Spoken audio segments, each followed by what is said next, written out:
حضرت بلال حبشی رضی اللہ عنہ کا اسلام اور مصائب۔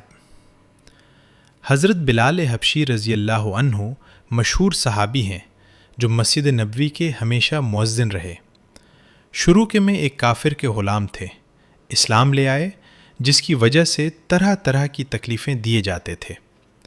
امیہ بن خلف جو مسلمانوں کا سخت دشمن تھا، ان کو سخت گرمی میں دوپہر کے وقت تپتی ہوئی ریت پر سیدھا لٹا کر ان کے سینہ پر پتھر کی بڑی چٹان رکھ دیتا تھا تاکہ وہ حرکت نہ کر سکیں، اور کہتا تھا کہ یا اس حال میں مر جائیں اور زندگی چاہیں تو اسلام سے ہٹ جائیں، مگر وہ اس حالت میں بھی عہد عہد کہتے تھے، یعنی معبود ایک ہی ہے۔ رات کو زنجیروں میں باندھ کر کوڑے لگائے جاتے اور اگلے دن ان زخموں کو گرم زمین پر ڈال کر اور زیادہ زخمی کیا جاتا تاکہ بے قرار ہو کر اسلام سے پھر جاویں یا تڑپ تڑپ کر مر جائیں۔ عذاب دینے والے اکتا جاتے، کبھی ابو جہل کا نمبر آتا، کبھی امیہ بن خلف کا، کبھی اوروں کا، اور ہر شخص اس کی کوشش کرتا کہ تکلیف دینے میں زور ختم کر دے۔ حضرت ابوبکر صدیق رضی اللہ عنہ نے اس حالت میں دیکھا تو ان کو خرید کر آزاد فرمایا۔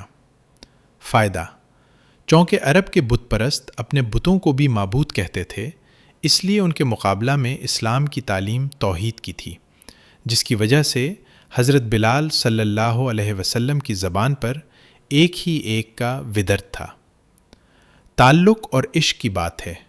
ہم جھوٹی محبتوں میں دیکھتے ہیں کہ جس سے محبت ہو جاتی ہے اس کا نام لینے میں لطف آتا ہے، بے فائدہ اس کو رٹا جاتا ہے تو اللہ کی محبت کا کیا کہنا، جو دین اور دنیا میں دونوں جگہ کام آنے والی ہے۔ یہی وجہ ہے کہ حضرت بلال رضی اللہ عنہ کو ہر طرح سے ستایا جاتا تھا، سخت سے سخت تکلیفیں پہنچائی جاتی تھیں۔ مکہ کے لڑکوں کے حوالے کر دیا جاتا کہ وہ ان کو گلی کوچوں میں چکر دیتے پھریں، اور یہ تھے کہ ایک ہی ایک ہے کی رٹ لگاتے تھے۔ اس کا یہ صلہ ملا کہ پھر حضور صلی اللہ علیہ وسلم کے دربار میں مؤذن بنے، اور سفر حضر میں ہمیشہ اذان کی خدمت ان کے سپرد ہوتی۔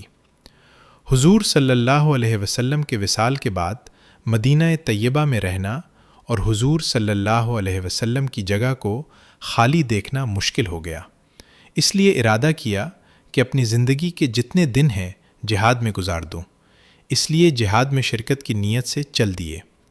ایک عرصہ تک مدینہ منورہ لوٹ کر نہیں آئے۔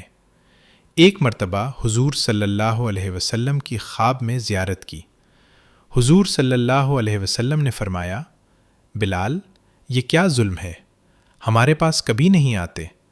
تو آنکھ کھلنے پر مدینہ طیبہ حاضر ہوئے۔ حضرت حسن رضی اللہ عنہ، حسین رضی اللہ عنہ نے اذان کی فرمائش کی۔ لاڈلوں کی درخواست ایسی نہیں تھی کہ انکار کی گنجائش ہوتی۔